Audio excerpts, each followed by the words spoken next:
Who's your commander? Good luck. Equip. Move to combat. Resolves. Thank you. Now, before you attack Does me, anyone have an answer? well played. Good game.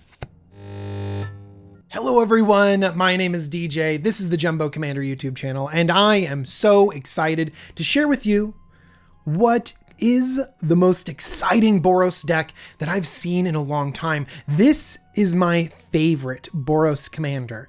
It's Winona, Joiner of Forces. Winona, Joiner of Forces is 2 red-white for a 4/4 legendary human warrior. Whenever a non-human creature you control attacks, look at the top 6 cards of your library. You may put a human creature card from among them onto the battlefield, tapped and attacking. It gains indestructible until end of turn. Put the rest of the cards on the bottom of your library in a random order. Winona might look like just another combat-based Boros general, but what she really is a combo enabler. Basically, we have a play pattern of putting some non-humans on the battlefield, and then we slam Winona, attack with a bunch of non-humans, and populate the battlefield with tons of awesome humans that get pulled straight out of our deck onto the battlefield. It's fun. It's so much fun to go digging for humans and just slap them onto the battlefield. Now, looking at this, you might wonder, well, does the deck feel sort of disjointed because you need non-humans attacking to put humans from your library onto the battlefield? So do you want a lot of non-humans or do you want a lot of humans? Winona really does join forces with these two.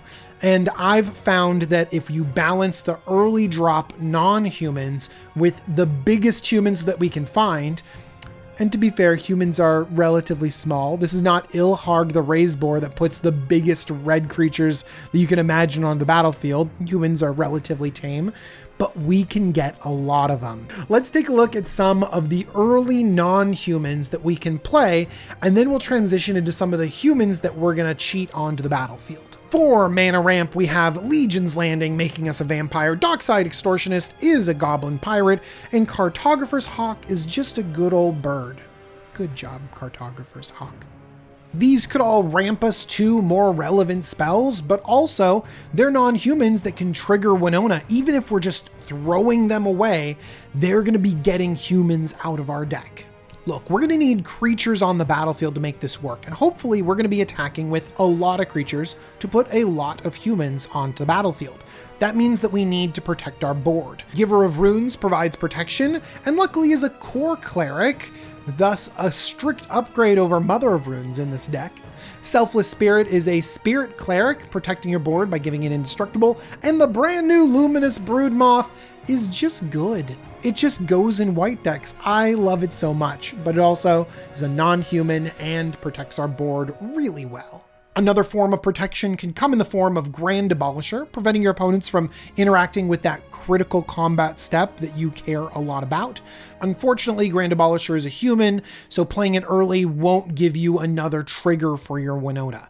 You can also protect or force through damage with 8.5 Tails. I also like the combat potential of Grenzo Havoc Razor. Unfortunately, all of these cards have really strict mana requirements. And so if you do want a deck that curves out and hits your commander at 4 and you have relevant creatures on the battlefield, you might need to pay attention to that mana base a little bit. Now, we don't just want to be attacking with one non-human creature when Winona hits the battlefield. We want many, many triggers, and that means we need creatures that create lots of bodies. Let's start off with Brimaz, King of Reskos, attacks and creates some kitty cats. Unfortunately, those kitty cats are already attacking, so they won't trigger your commander, but on subsequent attack phases, they will. Legion Warboss and Goblin Rabblemaster can just pump out some goblins, and those are going to be amazing triggers later on. There are a few very efficient spells in this deck as well. Hordling Outburst, creating 3 goblins, and that could be 3 triggers when you play your commander on turn 4. Secure the Waste is great because out of nowhere you can put a bunch of warriors onto the battlefield, and then your opponents won't know what to do. They can't handle Winona. And then Tempt with Vengeance has a similar out-of-nowhere feel because all of the elementals have haste. And so you can just sink all of your mana into these, attack with all these elementals, and oh, the triggers. So let's transition into talking about some of these humans that we can cheat onto the battlefield. Let's start pretty small. Humans that create non-humans. The reason why we want humans with non-human tokens attached is because they fulfill both roles. If you're playing them out early, then you have a non-human that can trigger Winota. Great. But if you're digging deep off of Winota's trigger, then you're pretty sure you're gonna always hit with every single trigger. Loyal Apprentice can give you a Thopter every single turn, Blade Splicer puts a Golem into the battlefield, and Pia Nalar comes with a Thopter as well.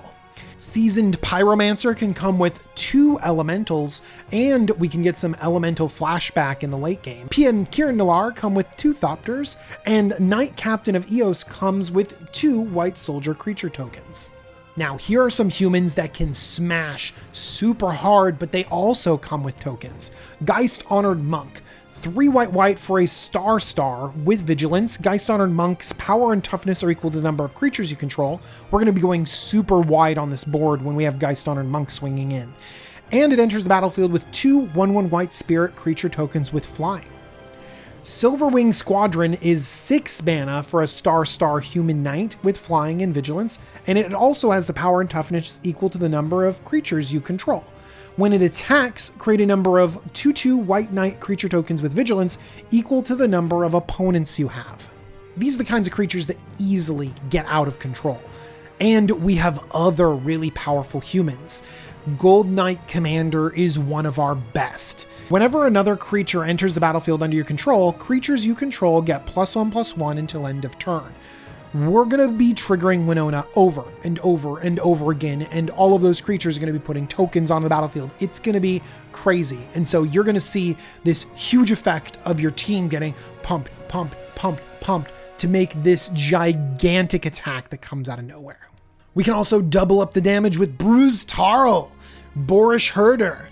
2 red/white for a 3/3. When it enters the battlefield or attacks, target creature you control gains double strike and lifelink until end of turn.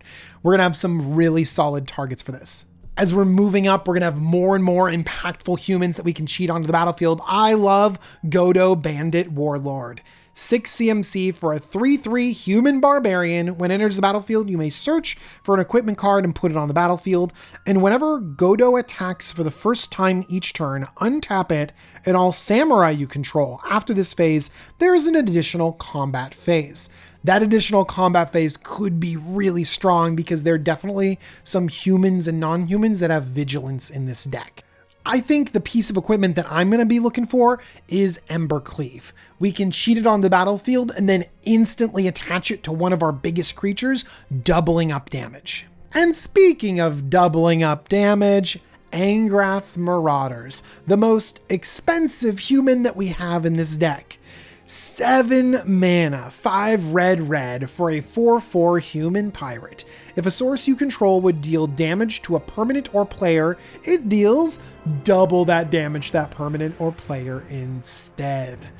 Oh, all we got to do is dig deep enough to hit Angrath's Marauders, and then what on earth can your opponents do? Now you're seeing what these tiny little goblins and Dockside Extortionist and Grenzo can really do. If we get deep enough, then suddenly we're hitting Godos and Bruised Tarls and Geist Honored Monks and Angrath's Marauders, and then suddenly your opponents can't deal with the onslaught of damage out of nowhere. So this deck is really great at killing 1 or 2 people, but it might have a hard time being explosive enough to take out an entire commander table. I mean, that is like 120 damage. It does a lot, but maybe not that much. So we are going to need some late game recursion, some insurance policies. That's why I really like Jared Weatherlight Hero. It's a human that can enter on the battlefield, and then it gives you board white protection. I'm also a big fan of Angel of Glory's Rise. Bring all of those humans that might have been taken out by a board wipe straight back onto the battlefield. I would also include cards like Flawless Maneuver, the new free indestructible spell from Commander 2020.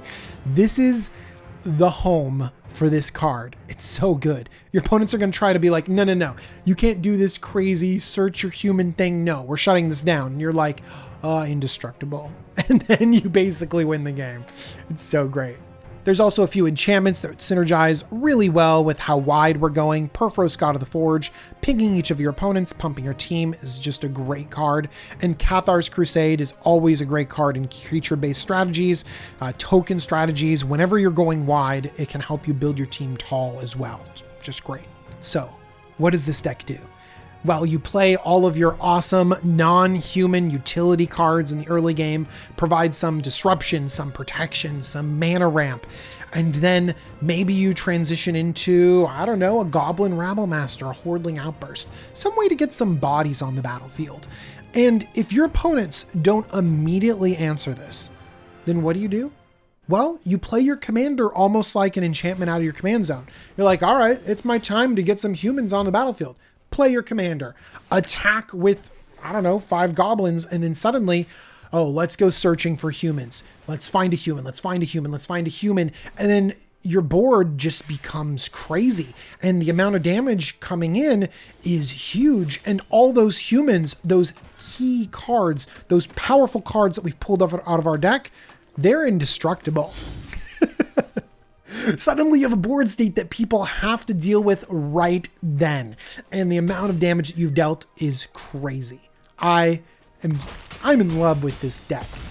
I love this deck so much. I built a Brawl version and it doesn't even have the best non-humans and the best humans to search up, but it is still a super fun deck. If you want to see what my Brawl deck looks like, I'll have a link in the description and you can, I don't know, copy and paste it over. It's pretty janky. It's pretty fun. I hope you like it. Cool Stuff Inc. They got cool stuff every day. And if you use the coupon code JUMBO5, you'll get 5% off your order. I also love all of my patrons because they keep this YouTube channel going. Thank you, patrons. And thank you for watching this video. Tell me about all of the cool Commander 2020 Ikoria cards that you're going to be playing because this set is deep and I'm having so much fun brewing. So much fun that I'll be seeing you guys really soon. Bye-bye, everyone.